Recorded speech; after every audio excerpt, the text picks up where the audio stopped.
ഇഷ്ടംപോലെ ഫുഡാണ് കേട്ടോ. ഈ പ്രാവശ്യം ഹജ്ജിന് വന്ന ആളുകൾക്ക് മീനൊക്കെ നല്ല സൗകര്യത്തിലാണ് ചെയ്തിട്ടുള്ളത്. ഇഷ്ടംപോലെ ഫുഡ് അതിനനുസരിച്ച് സാധനങ്ങളും അവൈലബിളാണ്.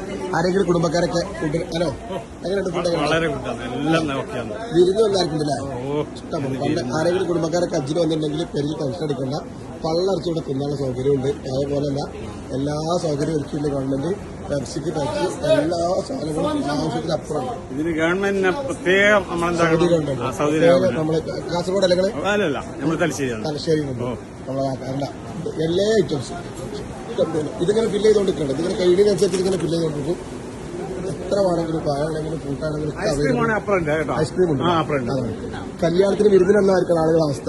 ഫുള്ള് സാധനങ്ങൾ ഫുഡും നല്ല സൗകര്യങ്ങളും ഒരുക്കിയിട്ടുണ്ട് ഗവൺമെന്റ്. ഹജ്ജ് പണ്ടൊക്കെ പറയാനൊക്കെ മീനിനൊക്കെ പോയി കഴിഞ്ഞാൽ ആകെ ബുദ്ധിമുട്ടാണ്. അതൊക്കെ മാറി അടിപൊളിയായിട്ട് സൗകര്യങ്ങളൊക്കെ ഒരുക്കിയിട്ടുണ്ട്. നിന്ന് തളർന്നിരിക്കുന്ന ആളുകൾ വരെ ഇവിടെ ഒക്കെ ഉണ്ട്. എങ്ങനെയുണ്ട്? ഗവൺമെന്റ് നല്ല ഡെവലപ്മെന്റ് ഓരോ കൊല്ലം ഗവൺമെന്റ് ഡെവലപ്മെന്റ് ചെയ്യാണ്. ഇപ്പൊ മീനേല് അതുപോലെ അറക്കയിലൊക്കെ എന്താ പറയാ കണ്ടോ ഇരുന്ന് തളർന്നിരിക്കുക.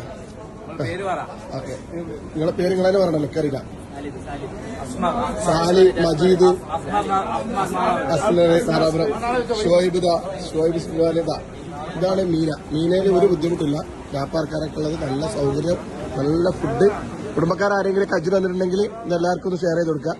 വേർക്കാർ ടെൻഷൻ അടിക്കണ്ട. നല്ല റാക്കാണ്. അൽഹംദുലില്ലാ ഓരോ കൊല്ലം കൂടുതലും ഗവൺമെന്റ് പുതിയ ഡെവലപ്മെന്റ് ചെയ്തിട്ട് സൗകര്യങ്ങൾ ഒരുക്കി കൊടുക്കണം.